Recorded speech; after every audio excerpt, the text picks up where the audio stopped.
What I want to talk about is a lot of times clients will actually come in and they're stressed out in relationships, they're stressed out at work, or they're just feeling that they've got lower back pain. And training is about making you deal with the stress that you have and channeling it so that you actually feel better about the way that you move your body. So for example, let's say I'm really stressed out and I've been sitting down in the office and I'm crouched down and I'm really tight and constricted and stressed out from people shouting at me and telling me what to do.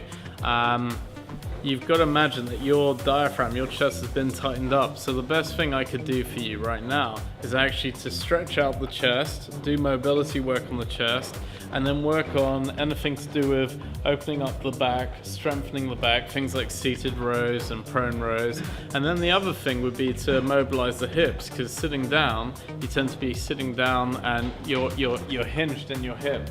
You're hinged back like this, your hips don't get to move much.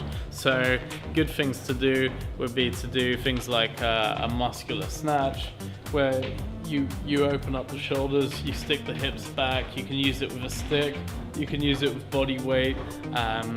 Then you would get someone to go into either a squat or an overhead squat depending on their mobility, and that's just one example. Another person could be really stressed out in relationships and tends to be tensing the chest area, funny enough, particularly around the left zone, which is around the heart area.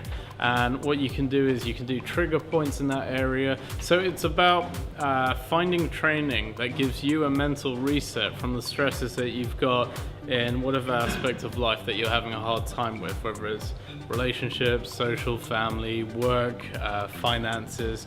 It's a good way to reset that mind, or even studying for some people, reset the mind, get the body working, get the blood flowing everywhere, and feel optimal health again.